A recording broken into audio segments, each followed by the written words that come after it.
cup of coffee that needs some milk.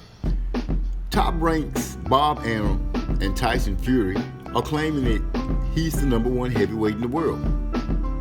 His fanboy said that he came back at less than 100% to face Deontay Wilder and beat Deontay Wilder.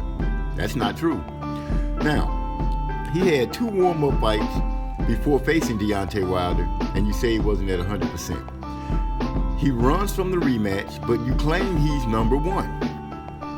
And now he needs to take 2 more warm-up fights before facing Deontay Wilder again. And this is the number one heavyweight in the world. And you guys are giving him the moniker of champion. I understand that you guys are trying to say lineal, but let's just go ahead and be real. No lineal champion has moved anyone on this planet without gaining the belts back. Newly crowned unified heavyweight champion Andy Ruiz lets haters know that he is working, he is preparing himself for the fight coming up with Anthony Joshua. In my opinion, he's preparing himself for any fight coming up. For people to make fun of him, talking about he's running around eating Snickers and all this kind of stuff while Anthony Joshua is working out hard, take this into consideration. Apparently, Andy Ruiz has been working hard. He whooped Anthony Joshua and took his belts. I'm not going to give Anthony Joshua any excuses. I'm not going to say something was wrong with him.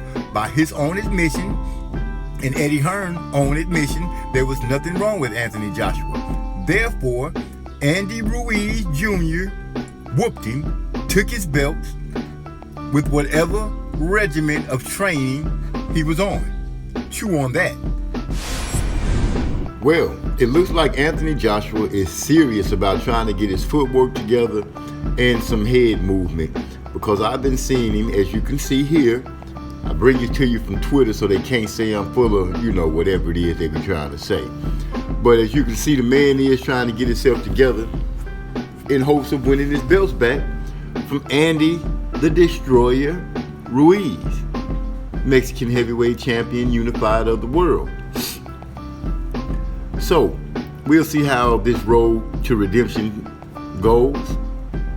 Will Anthony Joshua be able to overcome the obstacle, which is Andy Ruiz, and get his belts back? We'll know soon enough, sometime around November or December. Look like Eddie Hearn is at it again.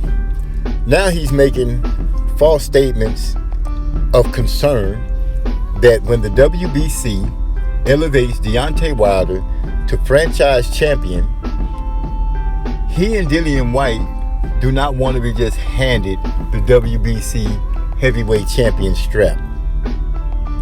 Who in the world said that was going to happen?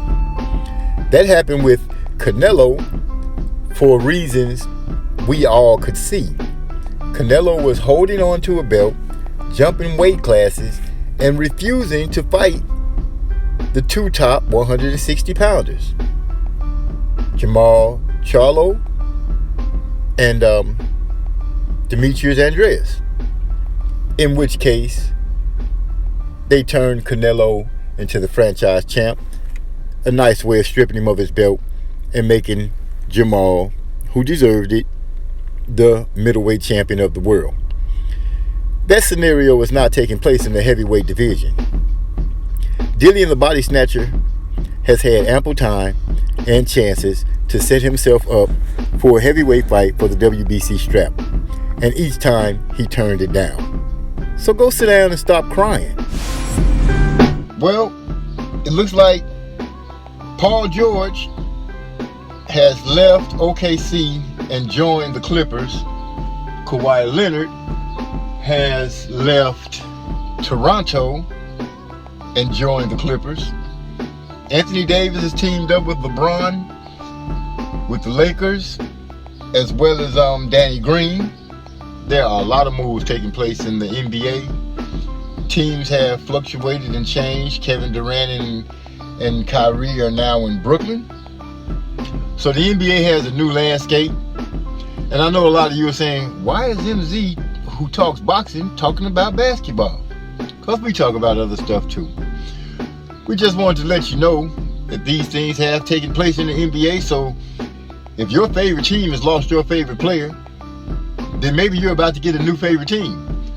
Or maybe you were just a player's fan. Either way, I'm just keeping you abreast on what's going on. Nike drops a shoe with the Betsy Ross flag on the back of it. Well, Colin Kaepernick voiced concerns about this flag, or should I say this design on the shoe. And from what I understand, Nike will be pulling the shoe. Now here comes the outrage. All the people that we heard from when Nike bagged Colin Kaepernick the first time, they said they were not going to buy Nike anymore. They weren't going to buy the jerseys. They started burning stuff.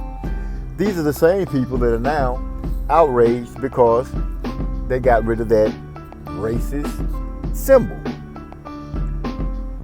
The only people protecting this symbol, and along with the Stars and Bars rebel flag, are the same ones that are screaming "Make America Great Again," are the same ones that feel like you can't protest, are the same ones that say "shut up and dribble." Well, in accordance to that, Nike is pretty much telling you all, go sit down somewhere, be quiet, because you're not the people, apparently, that they're targeting. Because if you were, they wouldn't have done the things they've done. And since you all are complaining, the last time we checked, didn't y'all say that y'all didn't mess with Nike anymore? So what are you complaining for? Stop with the fake outrage.